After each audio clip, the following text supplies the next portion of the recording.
അനുഗ്രഹിക്കപ്പെട്ട ഈ നല്ല സമയത്തിനായി ദൈവത്തെ സ്തുതിക്കുകയാണ്. കഴിഞ്ഞ ദിവസം നാം ചിന്തിച്ചതിൻ്റെ ചില ബാക്കി ഭാഗങ്ങൾ ഇന്ന് നമുക്കൊന്ന് ശ്രദ്ധിക്കാൻ സമയത്തെ വേർതിരിക്കാം. മത്തായി സുവിശേഷം 5-ാം അധ്യായത്തിൻ്റെ 13-ാം വാക്യത്തിൽ നിങ്ങൾ ഭൂമിയുടെ ഉപ്പാകുന്നു എന്ന് കഴിഞ്ഞ ദിവസം നാം പഠിച്ചിരുന്നു. ഇന്ന് നാം പഠിക്കുന്നത് അതിൻ്റെ 2-ാം ഭാഗമാണ്.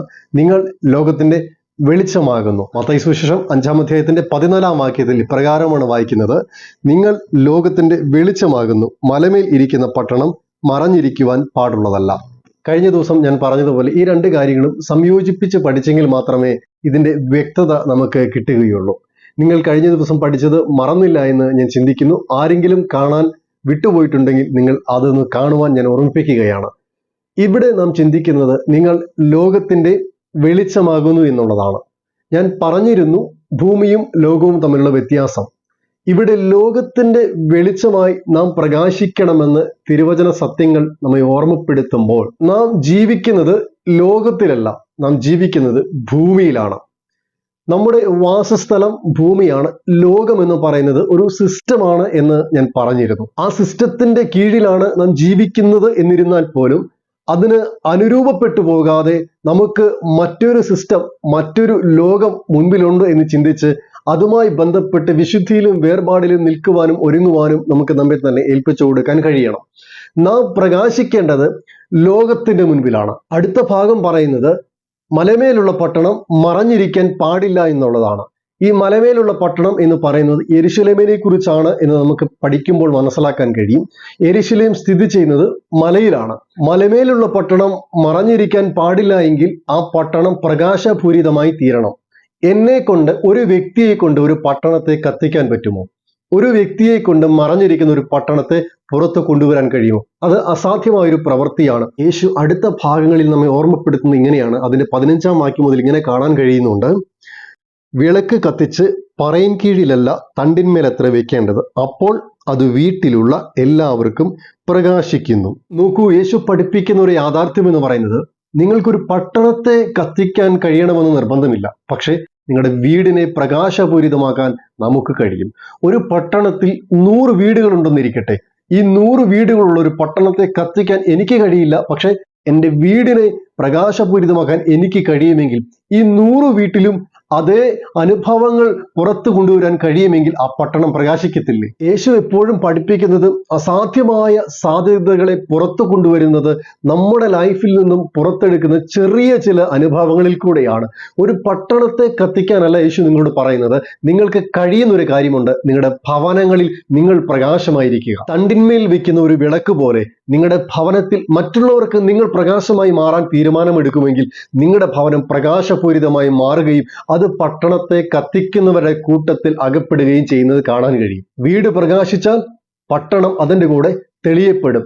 എനിക്കുള്ള ഉത്തരവാദിത്വം, നിങ്ങൾക്കുള്ള ഉത്തരവാദിത്വം നിങ്ങളുടെ ഭവനത്തിൽ നിങ്ങളൊരു പ്രകാശമായി ഇരിക്കുക എന്നുള്ളതാണ്. എൻ്റെ പ്രവൃത്തി കൊണ്ട്, എൻ്റെ ജീവിതം കൊണ്ട് ഞാൻ സാക്ഷ്യമുള്ളവനായി മാറുമ്പോൾ എൻ്റെ വീട്ടിൽ പ്രകാശം പരക്കുന്നത് കാണാൻ കഴിയും. നമ്മൾ ഇരുട്ടിൽ ജീവിക്കുന്നവരല്ല. ഇരുട്ടിനെ നമ്മളെ അധീനപ്പെടുത്തുവാനും കഴിയുകയില്ല.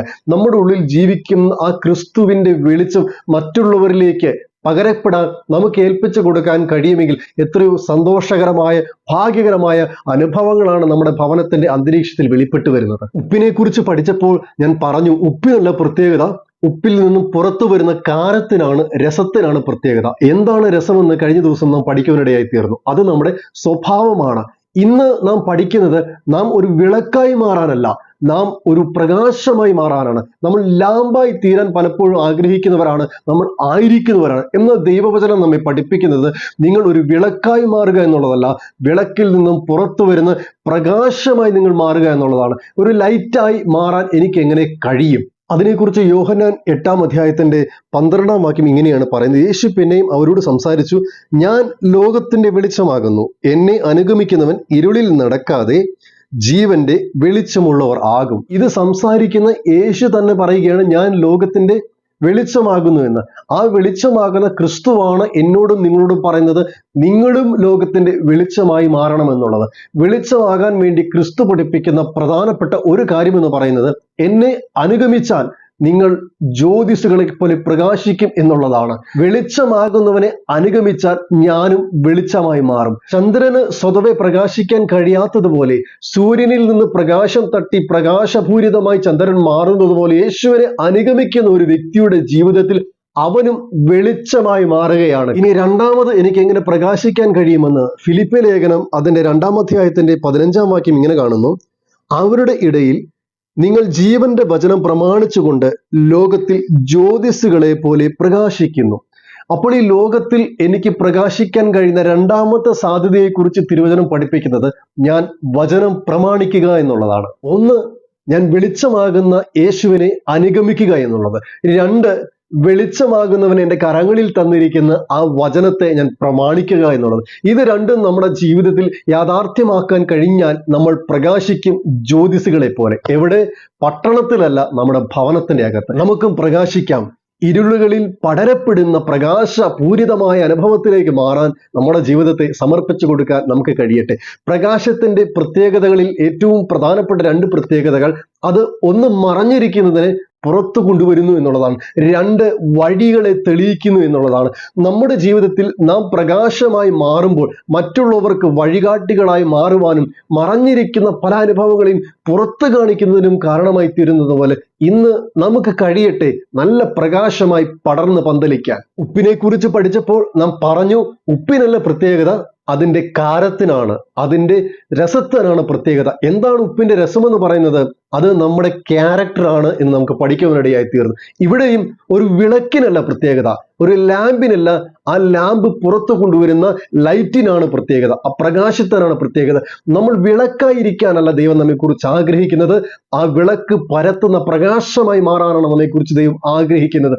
എന്താണ് പ്രകാശം? ഈ 5-ാം അധ്യായത്തിന്റെ 16-ാം വാക്യത്തിൽ കാണാൻ കഴിയുന്ന ഇങ്ങനെയാണ്: അങ്ങനെ തന്നെ മനുഷ്യർ നിങ്ങളുടെ നല്ല പ്രവൃത്തികളെ കണ്ട് സ്വർഗസ്ഥനായ നിങ്ങളുടെ പിതാവിനെ മഹത്വപ്പെടുത്തേണ്ടതിന് നിങ്ങളുടെ വെളിച്ചം അവരുടെ മുൻപിൽ പ്രകാശിക്കട്ടെ. എന്താണ് എൻ്റെ വെളിച്ചം? അതെൻ്റെ നല്ല പ്രവർത്തികളാണ്. ആ നല്ല പ്രവർത്തികളെ പിന്തുടരാനും അതിനെ ചെയ്യുവാനും നാം പ്രാപ്തരായി മാറുമ്പോൾ എൻ്റെ വെളിച്ചം മറ്റുള്ളവരിലേക്ക് പ്രകാശിക്കുന്നത് എനിക്ക് കാണാൻ കഴിയും. പ്രധാനപ്പെട്ട 2 കാര്യങ്ങൾ: ഒന്ന് എൻ്റെ സ്വഭാവം, 2 എൻ്റെ പ്രവർത്തികൾ. ഉപ്പിൽ നിന്നും പുറത്തു വരുന്ന കാരം അതിൻ്റെ സ്വഭാവമാണ്. വിളക്കിൽ നിന്നും പുറത്തു വരുന്ന പ്രകാശം അതിൻ്റെ പ്രവൃത്തിയാണ്. ഇത് രണ്ടും കൂടി സംയോജിപ്പിക്കുമ്പോൾ ഉത്തമനായ ഒരു ശിഷ്യനായി മാറി യേശുവിനെ അനുഗമിച്ചുകൊണ്ട് മുൻപോട്ട് പോകാൻ നമുക്ക് കഴിയും എന്നുള്ളതാണ് യാഥാർത്ഥ്യം. എൻ്റെ പ്രവൃത്തി കൊണ്ടും എൻ്റെ സ്വഭാവം കൊണ്ടും ഒരാളെ വേദനിപ്പിക്കാനല്ല, അവരെ ആശ്വസിപ്പിക്കുന്ന രീതിയിൽ, അവരെ സ്വാന്തനിപ്പിക്കുന്ന രീതിയിൽ എൻ്റെ പ്രകാശത്തെ പരത്തുന്ന മേഖലയിലേക്ക് കാര്യങ്ങളെ പകർന്നു കൊടുക്കാൻ എനിക്ക് കഴിയുമെങ്കിൽ എത്രയോ സന്തോഷകരമായ അനുഭവങ്ങളായിരിക്കും നമ്മുടെ മുൻപിൽ വെളിപ്പെട്ടു വരുന്നത്. ഞാൻ വീണ്ടും ആവർത്തിച്ച് പറയുന്ന ഒരേ ഒരു കാര്യം, നിങ്ങൾ പട്ടണത്തെ കത്തിക്കുന്നവരായി മാറാനല്ല ദൈവം നിങ്ങളെക്കുറിച്ച് ആഗ്രഹിക്കുന്നത്, നിങ്ങളുടെ ഭവനങ്ങളിൽ നിങ്ങൾ പ്രകാശമായി മാറാനാണ്. അത് നിങ്ങൾക്ക് എല്ലാവർക്കും കഴിയും. ഈ ശ്രദ്ധിച്ചുകൊണ്ടിരിക്കുന്നത് നിങ്ങൾക്കും എനിക്കും ഒരുപോലെ കഴിയുന്ന ഒരു കാര്യമാണ്. എൻ്റെ ഭവനത്തിൽ ഒരു സാക്ഷ്യമായി, ഒരു പ്രകാശമായി എൻ്റെ നല്ല പ്രവർത്തികളെ പുറത്ത് കാണിക്കുക എന്നുള്ളത്. ഒരു പക്ഷെങ്കിൽ എൻ്റെ ഭവനത്തിലുള്ളവർ, എൻ്റെ കൂടെ നിൽക്കുന്നവർ, അവർ ഇരുട്ടിൽ കിടക്കുന്നവരാകാം. എൻ്റെ ഭവനത്തിലെ അന്തരീക്ഷം ഇരുളു നിറഞ്ഞ അനുഭവങ്ങളാകാം. എന്നാൽ അതിനെ പ്രകാശിപ്പിക്കാൻ ആർക്ക് കഴിയും? എനിക്ക് കഴിയും. ക്രിസ്തുവിനെ അനുഗമിക്കുന്ന ഒരു വ്യക്തി, ക്രിസ്തുവിന്റെ പ്രമാണം അനുസരിക്കുന്ന ഒരു വ്യക്തി പ്രകാശപൂരിതമായി അവന്റെ ഭവനത്തിൽ ആ പ്രകാശ വലയം പരത്തുന്നത് പോലെ നമ്മുടെ ജീവിതത്തിലും ആ അനുഭവത്തിലേക്ക് കടന്നു വരാൻ നമുക്ക് കഴിയട്ടെ. ഒരു വിളക്ക് കത്തണമെങ്കിൽ പ്രധാനമായും 2 കാര്യങ്ങൾ വേണം. അതിൽ ഒന്ന് എണ്ണ വേണം, 2 അതിനൊരു തിരി വേണം. കത്തുന്നത് വിളക്കല്ല, കത്തുന്നത് തിരിയാണ്, കത്തിക്കുന്നത് എണ്ണയാണ്. വിളക്കിന്റെ പ്രത്യേകത ഒരു സപ്പോർട്ട് ചെയ്യുക എന്ന് മാത്രമുള്ളതാണ്. കത്തിക്കുന്നത് എണ്ണയും കത്തുന്നത് തിരിയുമാണ്. അപ്പോൾ ഈ തിരി കത്തി തീരുകയല്ല ചെയ്യുന്നത്, കത്തി പടരുന്നത് പോലെ, കത്തി അവസാനിക്കാത്തതുപോലെ കത്തിക്കൊണ്ടേയിരിക്കുകയാണ് ചെയ്യുന്നത്. നമ്മുടെ ജീവിതത്തിൽ പലപ്പോഴും കത്തിത്തീരുന്ന ജീവിത അനുഭവങ്ങളിൽ നിന്ന് ദൈവവചനം നമ്മെ പഠിപ്പിക്കുന്നത് കത്തി കെട്ടുപോകാനല്ല, കത്തി പടരുന്ന അനുഭവത്തിലേക്ക്. നാം കത്തുമ്പോൾ മറ്റുള്ളവർക്ക് പ്രകാശം കൊടുക്കുന്ന അനുഭവത്തിലേക്ക് മാത്രമല്ല, മറ്റുള്ളവരെ കത്തിക്കാൻ കൂടെ പ്രാപ്തരായി നാം മാറണം. അതുകൊണ്ട് കത്തിത്തീരാനും കത്തി അമരാനുമല്ല, കത്തിപ്പടരാനും മറ്റുള്ളവർക്ക് വെളിച്ചമായി മാറാനും കത്തുന്ന വെളിച്ചമായി കെടാത്ത തീകളായി മാറാൻ ദൈവം നമ്മെ സഹായിക്കട്ടെ. ഉപ്പിനെ കുറിച്ച് പഠിച്ചപ്പോൾ ഞാൻ പറഞ്ഞ പ്രധാനപ്പെട്ട ഒരു കാര്യം, ഉപ്പിന്റെ സവിശേഷതകൾ, ഒരു സവിശേഷത ഉപ്പ് സെൽഫിഷ് അല്ല എന്നുള്ളതാണ്. ഉപ്പ് ചെയ്യുന്ന പ്രവൃത്തികൾ അത് ഉപ്പിന് വേണ്ടിയല്ല, അത് മറ്റുള്ളവർക്ക് വേണ്ടിയുള്ളതാണ് എന്ന് ഞാൻ പറഞ്ഞു. വിളക്കിന്റെ പ്രത്യേകത എന്താണ്? അത് തന്നെയാണ് വിളക്കം ചെയ്യുന്നത്. കത്തുന്നത് വിളക്കാണെങ്കിലും പ്രകാശം ലഭിക്കുന്നത് മറ്റുള്ളവരാണ്, ആസ്വദിക്കുന്നത് മറ്റുള്ളവരാണ്. ഞാൻ കത്തുമ്പോഴും എന്നിൽ നിന്നും അനുഗ്രഹവും നന്മയും സന്തോഷവും പ്രാപിക്കുന്ന അനേകം ആളുകളെ എൻ്റെ മുൻപിൽ എനിക്ക് കാണാൻ കഴിയുമെങ്കിൽ അതല്ല ഏറ്റവും വലിയ ഭാഗ്യമെന്ന് പറയുന്നത്.